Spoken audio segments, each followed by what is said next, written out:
What's happening, everybody? We're back. It's me, your resident supervillain, Mr. J. Washington. And I am the swaggy blerd Winston A. Marshall. I mean, you know, because we're going to talk about bats in this episode.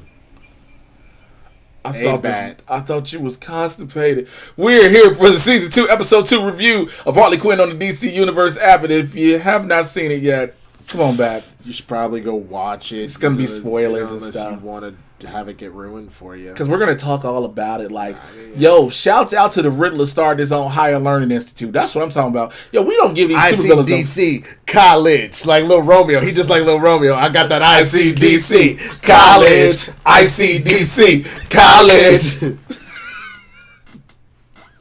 I'm mad because I went to Everest. Anyway, I did. I was sitting on the couch staring at the TV watching my life pass me by, and I figured since I wasn't doing nothing else with my life, I might as well change my life for the better. Don't you fucking judge me, you son of a bitch. You quoted the commercial directly. Like, I don't know if this is a bit or not, because you literally quoted the commercial word for word. Nigga, I have a diploma in medical administrative assisting. From Everest College? Yes. Have you used it? Yes. I had a job for 2.5 years. I worked as a medical biller in a chiropractic company. Why don't you do that now? Because my certification expired. Oh, well, okay. You know, that's things like that. But nonetheless, the Riddler has it. I got my Everest scrubs here. I'll show me later. Fuck you, man. This is about Harley Quinn. My nigga was over here watching the Maury Povich show, and they're like, "What you doing? You sitting on your ass, ain't doing nothing? You probably got a bag of Lay's right next to you, don't you? You fat bastard! Why you just gonna let your life pass you the fuck by when you could be out here making this real money? You probably over here taking all the money from your baby mama. You ain't fucking doing shit. Well, get your ass up, go on down to Everest College. You ain't gotta go nowhere, nigga. It's your computer. Go to your computer." Fucking get a degree, you bitch ass nigga. No, actually, you go to the campus, which was downtown. We had 3-4 classrooms we went in, so we'd have our certain classes, and then I ended up going to the University of Phoenix online. Now, that is a real fucking thing. You learn something every day, man. Shit. So the Riddler has his own university, and the beautiful thing about it is there's no power anywhere in New Gotham except for, because that's what it is. It's New Gotham. And so the only power is there at Riddle U, and Harley Quinn and them have no power in the mall, and henceforth with no power, no clean water. And also with no power, there have been candles made by Dr. Psycho, which they was like, what the fuck you make these candles out of? He was like, it's not out of zebra fat, which you found out later it is. So the gang decides to, okay, since the Riddler clearly has everything, they come up with a plan to go ahead and steal both power and water. So what happens? Harley decides that her and Ivy will dress up as college freshmen, incoming for college students, to go steal power from Riddle U, and that King Shark and Dr. Psycho will go steal a water filtration system. Well, also from the standpoint of they're just going to go kill the Riddler, because remember... He's got to die too, yeah. Because Harley Quinn is on Sorry, I need my bubbly. That's fine. I got that bubbly. I got that... Harley Quinn obviously is on her revenge tour of killing all the supervillains of Gotham, killing Batman's rogues gallery, because they decided to disrespect her ass and to constantly put her down. So she said, you know what, fuck it. We already took 2 out. Let's go for number 3. Killing all you bitches. All y'all nicks. All of them. I don't think Harley Quinn gonna say all y'all niggas. So I think Harley Quinn could fuck the shit out of a black dude. I'd be that black dude. Anyway, so we get to the...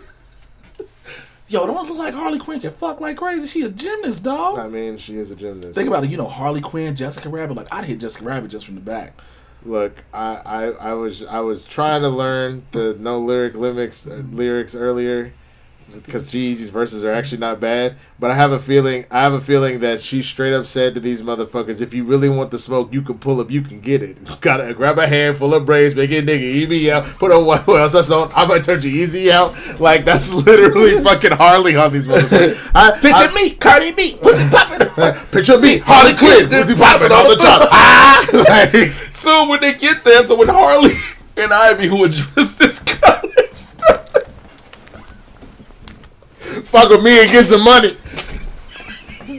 Fuck him, then I get some money. Fuck her and I get some territory. So Harley and Ivy are now dressed as college students, right? By the way, Clayface wanted to be in it and was planned, but they was like, no. Clayface was like, but I've done the work. I have done the research for the character. Stephanie. She's a young college intern. My God. She's having her first experience in real life. And so when Harley and Ivy get on the campus, they're trying to figure out, they think they're the cool looking chicks, so they should be able to plug in. But Babs, who's doing the tour guys, they just jump in. Babs is like, I ain't see you bitches. Fuck y'all come from? They was like, no, we were here from the beginning, bitch. No. Up walks Stephanie, who you look at and you see Stephanie got teeth like a slack-jawed yokel, and you're like, oh, what the fuck? Stephanie is popular as shit already. Like, Stephanie came in the gate, motherfuckers flocking, and Ivy and Harley are like, yo, what the... She did it. Which my favorite part about this is when I'm just gonna jump ahead. We'll keep going, but just the fact that when eventually their covers get blown, and Harley goes, "How did you know that we were Harley Quinn and Poison Ivy?" And someone goes, "Well, because you were two old bitches dressed like somebody from the '90s, so and wearing those flats, and wearing those ugly ass flats." And then at one point where they're trying to run, she's like, "God damn it, I can't run in Birkenstocks." And Birkenstocks, nigga. Again, that's where I credit the writing on this show. The writing has been so phenomenal. It's like it was a perfect stab at Never Been Kissed. It was the most perfect. Yeah. Oh my! I couldn't picture what it was in my head. I was like, "What movie is this?" It's Never Been Kissed. It's Never Been fucking kissed. Yes, it is. And so basically, Babs. So Harley thinks she sees the Riddler on campus because the big thing was no one ever sees the Riddler, right? So Harley sees the Riddler walking. Ivy is like, no, that ain't him. Harley like, fuck what you talking about, bitch. So she runs after the Riddler and beats the shit out of him in a fountain. Come to find out, she beat the mascot's ass. Beat the hell? What was the mascot's name? Jiminy something? Jiminy Question? Something. Jiminy Riddles? Maybe it's Jiminy Riddles. Some shit like that. But do you remember at one point, like, someone was like, I got to question Dean Riddler or Dean Nigma, and like he immediately kills him. Only I ask questions. This is around here. Like, right, you can't ask a question at all. If you do, you're murdered. So Harley beats the shit out of him in a fountain. Here's the problem. I'm glad they paid homage to this. Harley's skin is still white, technically, because of the mutation. Harley has to put on makeup to have a normal complexion. Which is funny because you don't necessarily notice it on her during the course of the show until that moment. You notice that makeup come off and you go, oh, there is definitely a difference. It's a complete difference. Mm-hmm. It's similar to the Batman original movie, the 89 Batman movie, when the Joker did his face, and then, which I loved, I gave them credit for the costume for that, because you had to put 3 layers, is basically. You got his regular skin, the white skin, and then the paint. Then then the makeup. And so she beats his ass, and then all of a sudden Harley doesn't realize she's been in water. Her makeup runs. Well, Babs sees and goes, oh shit, you Harley Quinn. So now takes off running. But here's the thing. Not only is Babs running, this bitch is parkouring through everything. Parkour all over the place. And Harley's just going with it, but ain't nobody stopping. Like, this bitch is a goddamn parkour. The only thing that would have been better is if somebody, like, because it was a college campus, somebody goes, parkour. Like, just yell out the door. Just yell it out. That shit would have been hilarious. Parkour. And so Harley gets to the dorm room. She can't get up in there. Babs is in her dorm room. And so Ivy comes along. And then Ivy, she's like, well, we got to get up there. Ivy's like, all right, bet. So they use a tree to go up there. She's like, I'm normally not into breaking into people's things under only less extenuating circumstances. But when we're in there, we find out that Babs is actually Barb. Barb is actually Commissioner Gordon's daughter because Commissioner Gordon is living with his daughter in a college. Because remember at the end of the last episode, his wife was like, I'm filing for divorce. And he was like, huh. So now he's staying with Babs up at the thing. And at one point, Poison Ivy, they're like, all right, we're going to kill her or whatever. She's like, how do we know you're not going to turn us into Riddler? She's like, I'm not trying to turn him in. Like, something's fucking going wrong I'm trying to catch him my goddamn self. But Gordon comes out and sees her tied up in vines. She goes, what? He goes, what is this? And Barb just goes, it's called vining, Dad, and you can't do it. It's for young people. It's young people.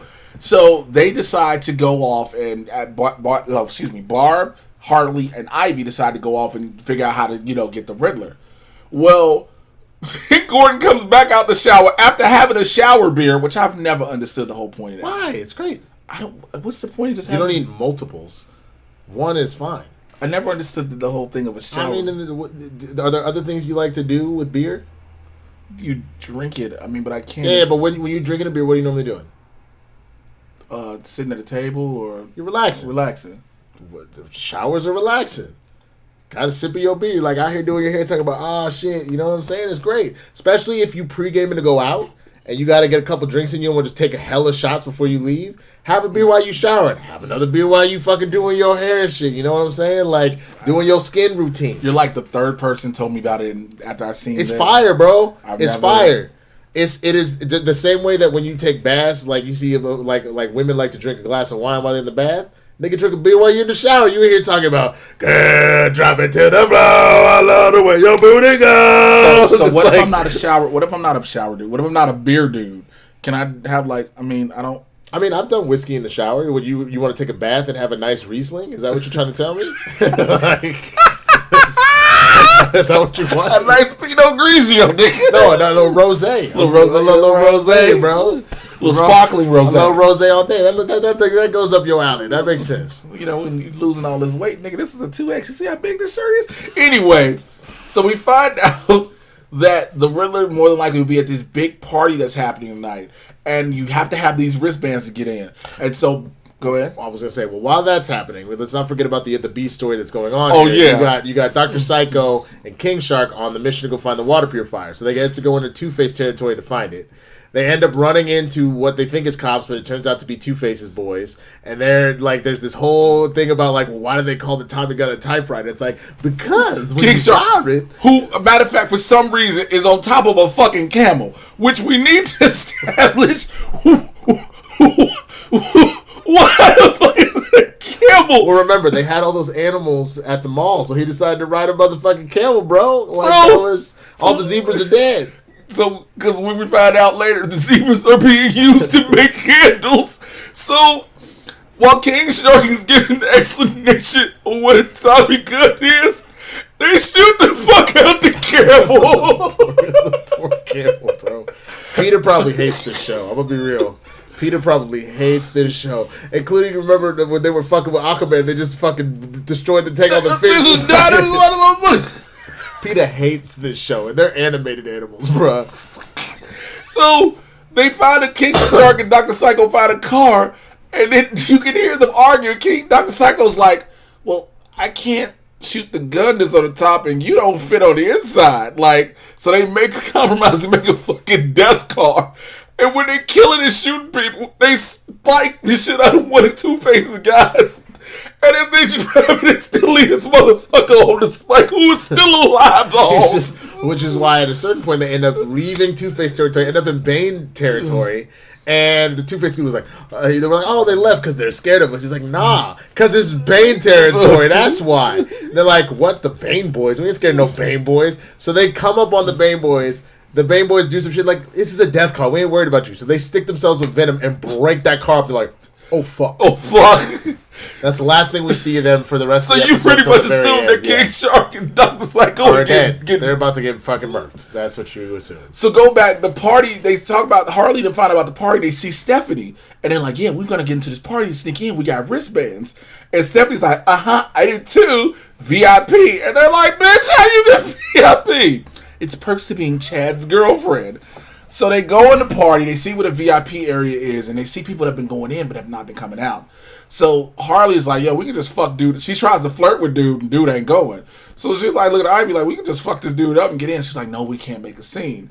So they pick the perfect moment during beer pong, and right when somebody hits it in the cup, and everybody, yeah, they whoop the shit out of dude. They go in the back, and all of a sudden they see that people are on hamster wheels, namely Stephanie. Stephanie's on a hamster. She's went back there too. Everybody's on hamster's wheels generating electricity. So that's how they're making them human batteries. Human batteries. And you notice that Riddler's in the throne in the center, and some of the random students that went back there, mainly because they had mentioned earlier in the episode. That's when he talked. That's when he said all the jocks were gone, the football team, all that kind of stuff. When he took over, and somebody was like, it really wouldn't have been that noticeable. It's like a division. It was a division two team. I mean, they weren't bad. I was waiting for them to say, we really noticed because none of the athletes are black. I was waiting on something like that, like. But that they would have definitely not noticed that they were gone. Oh yeah, they were like, the niggas is gone. But that's the part where the Riddler was like, I know you're Harley and Ivy, you're Harley Quinn and Poison Ivy. You're dressed in the '90s outfits, you old as fuck, and you wearing them flats. And they just felt. And so next thing you see is Harley, Ivy, and Stephanie all running back. They try to stop. They can't do it. And at one point, now while this is happening, Babs has gone back home, Barb, whatever you want to call her, and she been feeling inspired. She's been having a little poster board behind her Batman poster. Well, that was the other thing. She has Batman shit everywhere. She's more Batwoman obsessed in the comics than it is because remember in the comic, the way one version of Kate Kane is she was always obsessed with Batman. That's how she became her Batwoman persona. No, I get that, but I'm saying that but Batgirl, that is a pretty standard thing. Yeah. Just like most of the only one I would say is maybe not Dick Grayson, but Tim Drake, like Jason Todd, Babs, they all were obsessed with it. Yeah. And that's how it ends up kind of. So this is kind of the same thing. She's obsessed. She puts on a mask. She shows up. She's like, all right, I'm going to stop this shit. She picks up a gun, and she's like, Riddler pulls all the dudes up and like, what you going to do? You ain't going to shoot all of us? She goes, no, but I'm going to shoot the switch. Pop. 6 shots. Mr. Whole motherfucking thing. And Harley's like, are you fucking kidding me? They said you can't shoot all of us. You shoot the main one. And then she was like, well, you know what? I can just do it. And she throws the gun, hits the Riddler in the head. He hits a spire that knocks the power out, which in turn frees Ivy and Harley, as well as Stephanie, who beforehand is still Stephanie, who is really Clayface, right? And Harley was like, yo, why don't you just change shapes and shrink down to get the fuck out of this? Stephanie's like, are you saying I'm fat? Oh my God. Okay, I'm going to say this, and this is for both Winston and I as actors. Clayface in Harley Quinn is a masterclass in acting. I don't care what anyone says. It's how to stay in character, how to become the situation, give a backstory to your character, so much fucking more. That shit drives me crazy. Like, I mean, it's fun. That is especially funny to me because I know actors like that are like, no, I am Bartholomew. I've transferred here from Harvard. Do you understand what my family life was about? My mother was a squalor. She did things in the streets she didn't have to do. My father was 10 years her senior. Because see what pisses me off is I do that exact same research. Like, you need to do that because in order to inform your character, you need to know who they are inside and out. But I don't have to go on a full diatribe about how my mother was passed around as a whore from the age of 5 until 50. Her uterus was never meant to be used in its normal way, but somehow when she conceived of my father, who was 20 years her senior, an old raggedy man who smokes cigars. We got it. Cigars 3 times a week. So Harley, Ivy, Babs, they end up beating all the goons, and they don't kill the Riddler, they just capture him. Well, remember Babs was like, let's call the cops. She was like, no, we'll take him to Arkham. We'll take him. We'll take him to Arkham. Bullface lied. They fucking put him on a hamster wheel inside their base and let him be their battery. And just, basically, that'll kill him, because he'll run himself to death. So either way it goes, the power is back in the whole fucking place because now that they did the whole shit. But at the same time, while they got the Riddler power in it, the water runs back normal. And so you see King Shark and the Psycho woke up dressed like circus clowns. You're like, what the fuck did happen? He was like, well, we joined the Bane Boys. Well, it wasn't even circus clowns. They look like Dia de los Muertos. Yeah. Because like their whole pain, because the Bane Boys, like Bane being from South America, they got that same kind of like South American, like Latin, kind of element to it. And so that's why they're dressed like that, because they're like, well, we ran into some Bane Boys. We kicked their ass. And we chilled in Bane Town for a while. We brought you water purifier. Harley was like, well, we got the electricity on, so we don't need this. We don't need this off now. The fucking table. And they're like, but then they talk about Babs, and they're like, I wonder, did we awaken something in her? I mean, because remember, we all had that Batman phase, where we were just all obsessive and shit, You go back to her, Gordon is laying out sleeping in the bed. But you see Barbara puts on the purple leather jacket. She has all these different things. Her yellow gloves, her boots, and then she has the cowl. And she made a cowl. She sewed together a cowl. And she was sewing it together. And then she hops out the window. The only thing she didn't have was a cape. I know that, like, even the No, I think she did. Okay. No, she didn't. She didn't have it yet. Okay. So she just had it, and she doesn't have the insignia either. Right. So she doesn't have. But basically, it's the birth of Batgirl. Yeah. So there you go. So if you had to rate this episode, man, what would you rate it 1 out of 5? I give it a 4.5. Interesting. 4.5. I like the story. I like where it built. There were so many great parts to it. I'm one of those people that because I know what this show, how the show does, I need to see the next part. See, that's funny. You decided to be me this time, and I decided to be you because I gave it a 5. Because I personally love this episode. Oh, I love the shit out of it. No, I know. But like in the same way you felt about the pilot, we've now literally switched our opinions. Where I was like, I need to see where this is going next. I get to see where it's going next. This is the revenge tour, which I think is fucking hilarious. And I love the little subtle digs, the never been kissed dig, the fact that we got the origin story of Babs. Like for me, I love the Stephanie. The Stephanie shit. Also, I was in a white frat, so that whole party fucking killed me. So, like, I for me, it rang true for so many different things. And I guess, like you said, I don't know if they did that at Everest College where you had, like, them parties and shit. But we had 3 rooms in the DePaul University building. What rooms or parties did we have? So that's my point. I fucked in the bathroom 6 times. Well, so there you go. I had an emotional connection to the storyline, so it made it that much funnier to me. I found that shit that much funnier. But I'm just playing. I didn't never have sex in no bathrooms. It just sounded like something good to say, but it did. You never had sex in a bathroom? Not at Everest, no. Oh, well, that's because, nigga, you're fucking up your life. You here? Stop eating chips, getting money for your baby mama, trying to make something of yourself, nigga. You know what you could have done by this time, by the time this commercial is over? You'd already have a diploma, because it's Everest College, nigga. So that's what we thought of this episode. Me and the dickhead over here. We want to know what you think in the comments below. Like, subscribe, click on the notification bell, find out when I'm dropping more videos. Are you happy this second season is still holding up? Are you not? And do you believe that he's an asshole? All right. Well, follow me on Twitter and Instagram at Mr. J Washington, MRJAY. You know how to spell Washington, all that shit. Patreon.com/Mr. J Washington. Join the Supervillain Squad. And also, what else is there? Yeah. You know what else to say. Go ahead. The Swaggy Blerd, THESWAGGYBLERD. It's right below me. But that's all the things. Facebook, Twitter, Instagram, YouTube, the Patreon.com/the Swaggy Blerd, all that good stuff. I've been doing something called the Quarantine Series where I've been interviewing people that are kind of at the top of their field that are trapped at home right now. So to get a little bit of their origin story about, you know, what life is like for them and now, but what's life's like in their career, stuff like that. So check that out. It's for my Patreons. I get it first. I eventually do it public a week later, so you know, you can watch it. But you know, love your support. Like, honestly, being on the Patreon is how I can partially pay my bills and do these interviews. Also, Blerds in the Hood. We drop something live every Tuesday on the Blerds in the Hood YouTube channel, youtube.com/BLERDS, the letter NTHEHOOD. Facebook page is the same thing, Jesus. Go over there as well. And if you want to support us for Blerds in the Hood, streamlabs.com/Blerds in the Hood, Lord. All right, so we will holler at y'all next week. Till then, take care. We out of here.